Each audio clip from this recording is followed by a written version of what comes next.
Bonjour et merci de prendre ce temps pour toi. Dans cet épisode, nous n'allons pas encore regarder ce documentaire mal doublé sur le mystère des pyramides. Et nous n'allons pas acheter des chouquettes parce que tout le monde aime ça. Tout le monde n'aime pas ça, ok ? Moi, je préfère les gougères et je pense que je dis tout haut ce que bon nombre pense tout bas. D'accord ? T'aimes bien les chouquettes ? Bah non, je préfère les gougères. Ah bah toi aussi. Voilà. Tout d'abord, je voudrais te féliciter. Bravo. Il faut faire preuve de beaucoup d'empathie pour prendre soin de soi et t'accorder cette pause. Et sache que si tu fonds en larmes en pleine rue à l'écoute de cette phrase, c'est que tu traverses un épisode de déprime. Ça n'est pas grave, ça va aller. C'est simplement marrant quand quelqu'un te dit « Non mais ça va !» en pleurant. Au lieu de se détendre un tout petit peu la couenne 5 minutes et admettre que la vie parfois c'est comme une merguez. Franchement, si elle n'est pas assez cuite, tu passes pas un moment de ouf. Comment te sens-tu aujourd'hui ? Ça va ? Sache que bientôt, cette question-là, ça va, sera rayée du vocabulaire, comme l'expression Kwakubé Apagnan et le RPR. C'était des modes. Ça reviendra peut-être, mais là, c'est fini.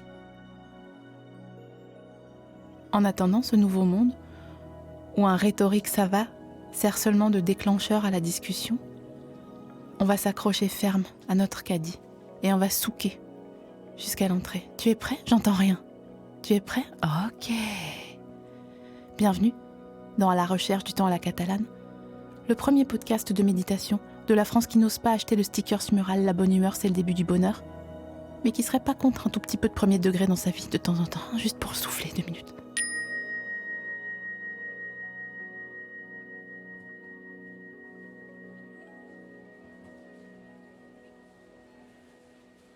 Quand on entre dans une galerie commerciale, bon nombre de bruits viennent nous envelopper comme un sandwich dans un alu en sortie scolaire. Parmi ce vacarme, as-tu déjà tendu l'oreille en espérant ou craignant entendre la voix d'un ambianceur doté d'un micro et d'un tas de choses à dire tout au long de sa journée ? Être forcé au nom d'une stratégie marketing à écouter un mec avec une cravate rouge un peu fine qui tient son micro à 2 doigts annoncer des promos peut être agaçant. Surtout s'il dit « Allez, venez, messieurs, dames, approchez. Oui, vous avez bien entendu, moins 50% pendant 10 minutes. Oui, c'est comme ça, c'est le mois du blanche. » Mais parfois, l'univers fait sa magie et on croise le mec au bout de cette voie, parmi les rayons dont il nous fait l'article en boucle depuis notre arrivée, comme une mémère visitée à l'EHPAD. Et tout à coup, il n'est plus cette présence omnisciente qui régit notre oreille. Il n'est plus celui qui décide ce qu'on doit entendre, alors que peut-être on en a marre d'entendre des mecs blancs avec des voix de crécelle nous dire ce qu'on doit faire. Non, ça vous dit rien, ça ? Non, il devient ce petit monsieur, avec la 2e paire à flelou, celle avec les branches fantaisie et les mains sèches, et il a encore ses cheveux, mais la joie de vivre, ah bah là, il n'y a pas de traitement en Turquie pour la récupérer. Et lorsqu'on croise l'animateur au micro qui claque jamais son gros cul dans les hypermarchés, quand on le voit en vrai, comme un mec à qui on a parlé en ligne pendant trop longtemps avant d'avoir rendez-vous devant un O'Sullivan au hasard, il ne faut pas hésiter à le regarder dans les yeux, même si son physique est décevant et qu'il a les épaules d'un cintre enfant.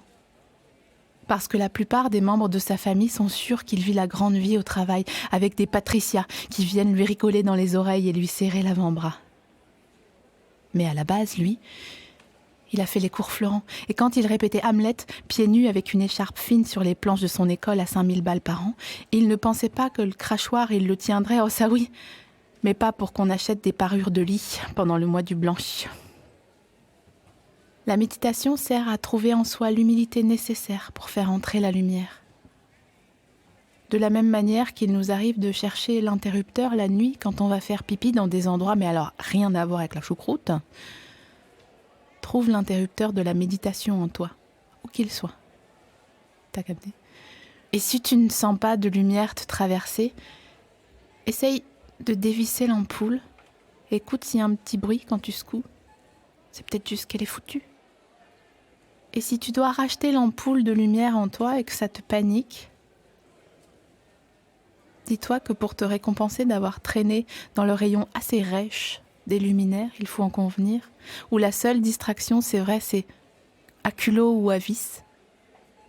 Tu pourras voyager et passer par celui des accessoires de cuisine pour te prendre une maryse, si tu sais ce que c'est, ou un cactus, si tu hais la vie. Aujourd'hui est un grand jour et je voudrais te remercier chaleureusement. Peut-être en te serrant un peu les épaules d'ailleurs. En effet, depuis que tu as commencé la pratique, nous avons déjà bien tchatché. Et l'effet d'une pratique régulière rayonne sur toi, de la même manière que les meufs sur TikTok font des vidéos avec des têtes d'ingénues en pointant des faits qui seront rajoutés en post-prod. Tu fais une tête de meuf dont les problèmes sont derrière elle. Attends, à qui ces problèmes sont derrière ? Attends, j'ai un doute. Bon, tu fais une tête, franchement, t'as l'air yes.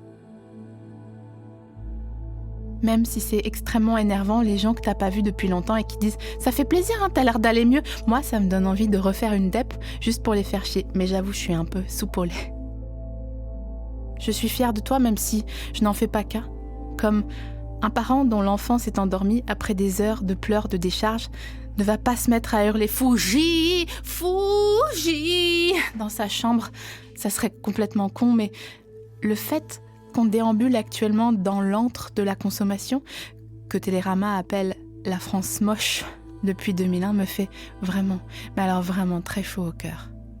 Car peut-être que c'est moche, les snobs, mais c'est chez nous, ok ? Et pour prouver notre attachement à cette zone de chalandise, qui certes nous prend pour des soldats, à imaginer qu'on veut tous les mêmes choses et ces mêmes choses comprenant une tunique pro-mode à Noël et une barquette avec 10 croissants plus 2 offerts au rayon boulangerie, nous allons, dans cet épisode, user le rayon à force de le poncer, ok ? Comme une photo de classe quand t'es amoureux de quelqu'un, ou un texto que tu relis avant de l'envoyer quand t'es plus amoureux de quelqu'un. Nous allons poncer le rayon des chocolats, prédicateur d'une Noël qui approche, à pas de loup. Si tu es confortable, nous pouvons y aller. Aussi confort que dans le siège voiture avec les boules en bois dans le dos. Si vous n'avez pas la ref, c'est que vos grands-parents sont morts trop tôt.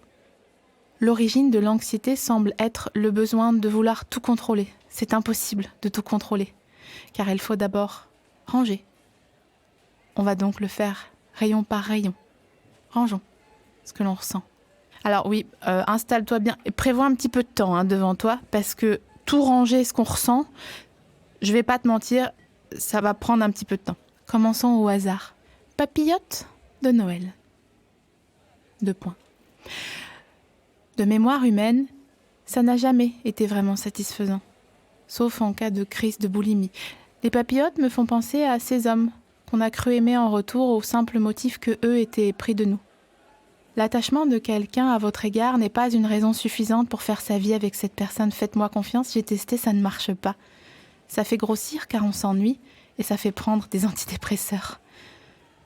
La preuve que la papillote aussi n'a pas confiance en elle, c'est que lorsqu'on la déballe, on trouve un petit parchemin en matière plastique, presque imperméable. Ce qui, PS, n'a rien à foutre au contact d'une denrée alimentaire, mais allez, on va dire qu'on court un seul lièvre à la fois. Et ce petit papyrus du futur, tel un apéricube, contient 3 blagues alignées, souvent coupées, rarement drôles, comme pour se justifier. Or, arrêtez-moi si vous n'êtes pas d'accord avec mes dires, mais est-ce qu'on achète un chocolat pour se fendre la poire ? Pas l'impression. Voilà, on est d'accord, c'était juste pour être sûr. Maintenant que j'ai bitché, je vais quand même vous informer de la genèse de la papillote, parce que c'est mignon.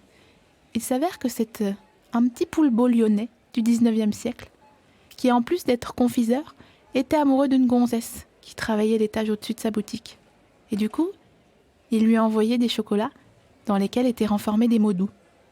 Bon, ça n'empêche pas qu'il y ait une lacune de qualité dans le chocolat des papillotes, mais bon, ça m'adoucit un peu la mœurs de savoir ça. Ok, alors afin de nous mettre en condition, car il y a de fortes chances avec les fêtes approchant et l'inflation présente, qu'on nous offre des papillotes en pensant, si ce n'est bien faire, au moins faire un geste. Pour vous, dans cette méditation, j'ai préparé une section spéciale mytho. Si l'on reçoit des chocolats qui ne nous conviennent pas. C'est parti. Oh, merci.